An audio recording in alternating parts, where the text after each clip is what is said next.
বিএনপির চেয়ারপারসন, 3 বারের প্রধানমন্ত্রী, একজন রাষ্ট্রপতির স্ত্রী, একজন সেনাপ্রধানের স্ত্রী, একজন সেক্টর কমান্ডারের স্ত্রী, একজন রণাঙ্গনের বীর মুক্তিযোদ্ধা শহীদ রাষ্ট্রপতি জিয়াউর রহমান বীরুত্তমের স্ত্রী, 3 বারের প্রধানমন্ত্রী, তিনি ন্যূনতম চিকিৎসার সুযোগটুকু পান নাই।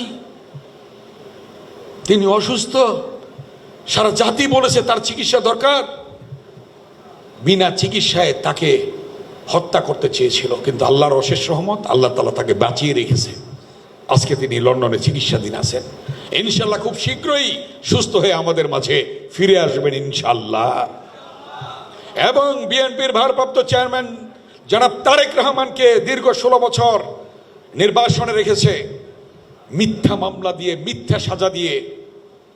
যে ব্যক্তি স্বনির্ভর বাংলাদেশ দেখতে চেয়েছিলেন, যে ব্যক্তি গণতান্ত্রিক বাংলাদেশ দেখতে চেয়েছিলেন, যে ব্যক্তি মাঠে ঘাটে পথে প্রান্তরে গ্রামে গঞ্জে গিয়ে একটি উদ্যোগ, একটু চেষ্টা এনে দেবে সচ্ছলতা, দেশে আসবে স্বনির্ভরতা, এই স্লোগান নিয়ে মাথায় মাতলা নিয়ে গরু ছাগল হাঁস মুরগি ঘাস তরি তরকারির বীজ যিনি গ্রামে গঞ্জে নিজে ছড়িয়ে দিয়েছেন স্বনির্ভর বাংলাদেশের জন্যে, যে বাংলাদেশ জিয়াউর রহমান স্বনির্ভর বাংলাদেশের স্বপ্ন দেখেছিলেন, খালেদা জিয়া স্বপ্ন দেখেছিলেন, তারেক রহমানও সেই স্বপ্ন দেখেছিলেন, তাকে ষড়যন্ত্রমূলকভাবে নির্বাসনে রেখেছে।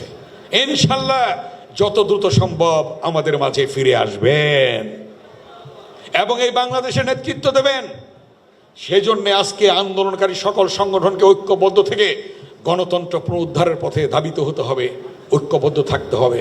এবং জাতীয়তাবাদী ছাত্রদল আজকে যেটা শুরু করেছে, যেটা জিয়াউর রহমান শুরু করেছিল, ছাত্রদলের ডাকসু, ক্ষমতায় থাকা অবস্থায় ডাকসু নির্বাচন হয়েছিল, 4টি পদ পেয়েছিলাম আমরা ডাকসুতে 1979 সালে। সেই ডাকসু ছাত্ররা বলেছিল আমরা পূর্ণ প্যানেলে নিয়ে নেব। কিভাবে নেব? এই ডাকসু 73 সালে শেখ মুজিবের আমলে ঢাকা বিশ্ববিদ্যালয়ে ডাকসু নির্বাচন হয়েছিল, ব্যালট বাক্স ছিনতাই করে ছাত্রলীগ জিততে চেয়েছিল। ওই হেলমেট বাহিনী 73 সালে ব্যালট বাক্স ছিনতাই ইতিহাস ওই ছাত্রলীগের আছে। তার বিপরীতে ছাত্রদল নির্বাচন করে সর্বশেষ পূর্ণ প্যানেলে ডাকসুতে জয়লাভ করেছিল। কি জন্যে? ওই জিয়াউর রহমানের মেধা, খালেদা জিয়ার মেধা, তারেক রহমানের নির্দেশনা।